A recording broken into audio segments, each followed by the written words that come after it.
Capital gain দু ধরনের, একটা হলো শর্ট টার্ম ক্যাপিটাল গেন আর একটা হলো লং টার্ম ক্যাপিটাল গেন। আবার শর্ট টার্ম ক্যাপিটাল গেন কী বলতে বুঝি সেটা আমি একটু বলে দিই। যদি আপনারা কোনো অ্যাসেট 24 মান্থের অথবা 36 মান্থের নিচে গিয়ে পারচেস অথবা সেল করে থাকেন তাহলে সেটাকে শর্ট টার্ম ক্যাপিটাল গেন বলা হয়। এবার 24 মান্থ হলো লিস্টেড শেয়ার আর 36 মান্থ হলো ল্যান্ড অ্যান্ড বিল্ডিং। ওকে। আর লং টার্ম ক্যাপিটাল গেন হলো যদি 24 মান্থের উপরে এবং 36 মান্থের উপরে গিয়ে সেল করে থাকেন কোনো অ্যাকুইজিশন ল্যান্ড অথবা শেয়ারকে, তাহলে সেটা লং টার্ম ক্যাপিটাল গেন হিসেবে ট্রিট হয়। যেমন যদি আমি লিস্টেড শেয়ার বলি সেটা হলো 24 মান্থ, আর যদি কোনো অ্যাসেট বলি অর্থাৎ ল্যান্ড ফার্নিচার এগুলো যদি বলে থাকি তাহলে সেগুলো হচ্ছে 36 মান্থ। এবারে শর্ট টার্ম ক্যাপিটাল দুভাবে ভাগ করা যায়।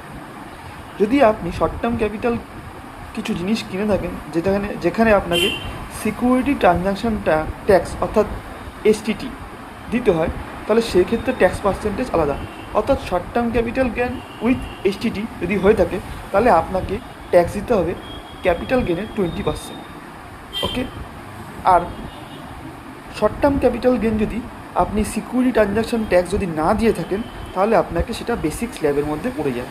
ওকে। এবার লং টার্ম ক্যাপিটাল গেনে আসি। লং টার্ম ক্যাপিটাল গেনে দু ধরনের।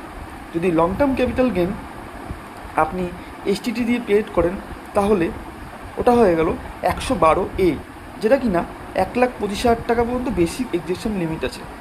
ঠিক আছে। আর 1,25,000 টাকার হয়ে গেলেই উপরে চলে গেলেই অর্থাৎ ক্যাপিটাল গেন 1,25,000 টাকার উপরে চলে গেলেই সেটা হয়ে যায় 12.5%। এবারে লং টার্ম ক্যাপিটাল গেন যেটা এসটিটি নেই অর্থাৎ সিকিউরিটি ট্রানজ্যাকশান ট্যাক্স নেই, সেখানে কি হচ্ছে না সেখানে দু ধরনের কাজ হচ্ছে। একটা যদি আপনারা 22/7/2024 আগে কেনেন কোনো অ্যাসেট এবং সেটাকে যদি সেল করেন তাতে যদি ক্যাপিটাল গেন হয় তাহলে সেক্ষেত্রে দুটো জিনিস আপনারা দুটো অপশান আপনারা ইউজ করতে পারবেন। একটা হলো আপনি যদি ইন্ডেক্সন কস্ট দিয়ে করেন, অর্থাৎ বাজারের এখন মুদ্রাস্ফীতি হচ্ছে, তো আপনার ইন্ডেক্সেশন কস্ট মানে আপনারা ধরেন আজকে 4 টাকা দিয়ে জিনিসটা কিনলেন, পরবর্তী সময়টা 10 টাকা হয়ে গেল, সেটাকে বলা ইন্ডেক্সেশন। ঠিক আছে।